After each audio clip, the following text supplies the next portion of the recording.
Now, a lot of people have been talking about Move, and today that's what we're going to talk about because there's one new Move chain that's coming out that doesn't have a token yet, and today we're going to talk about how you can potentially speculate on a potential airdrop there, as well as talking about some of the tech features around movement. Now, movement is something that has caught a lot of attention recently. We'll talk about why that is, but firstly, kind of what is Move?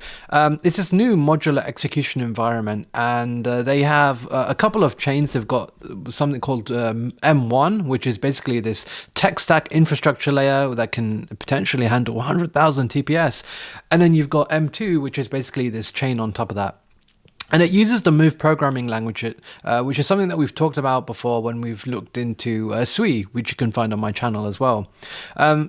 I will do a deep dive on Move in due time, so don't worry about that. But the idea is like the Move programming language is easier to use, it's more secure, and when you combine that with a modular and high-tech chain that uses stuff like parallelization, you have introduced or opened the can of worms for something that can be very, very, very powerful, especially when you combine it with data availability layers like Celestia.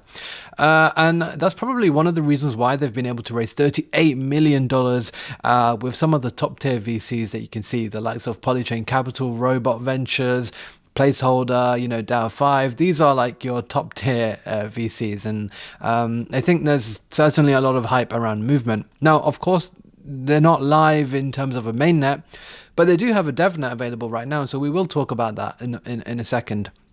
Now, one of the things that you can do when you are early to ecosystems like this is to really get involved with the community, and Movement do have a community program at the moment, which is what I wanted to talk about briefly. They have a bunch of different roles or guilds, I think, that you can basically participate in, and whether you're a creator, whether you're someone who can do content stuff, education, or just general community member, potentially going through this and kind of completing some of the tasks are something that could be beneficial to you.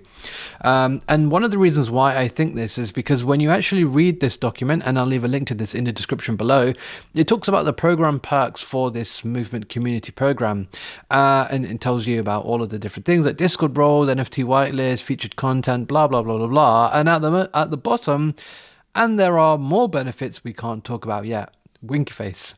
So I'm going to just take this as a little bit of speculation that potentially we may not, but we may get some sort of Movement airdrop. And one of the things that they have is they have these Zeely quests that you can complete. In fact, they have a lot of this in their Discord. So when you basically complete some of the tasks, like participate in Twitter Spaces, you can actually get XP for doing this. And I assume that potentially this XP will come and reward you in some way, shape or form via an airdrop. So we'll have to wait and see, but I think this is probably something that you guys could potentially do if you do have the time to basically look into Movement for this. And then the last thing is that because Movement is actually on DevNet, they do have some apps. So this is one, it's called Interest Protocol, and you can actually use the full set. So you can actually mint some Move tokens directly here, and then you can go and swap and basically do some transactions, basically pull maybe Move ETH or whatever. Essentially, the idea is just try and play around with this a little bit. At least you'll get some DevNet testnet transactions, I should say.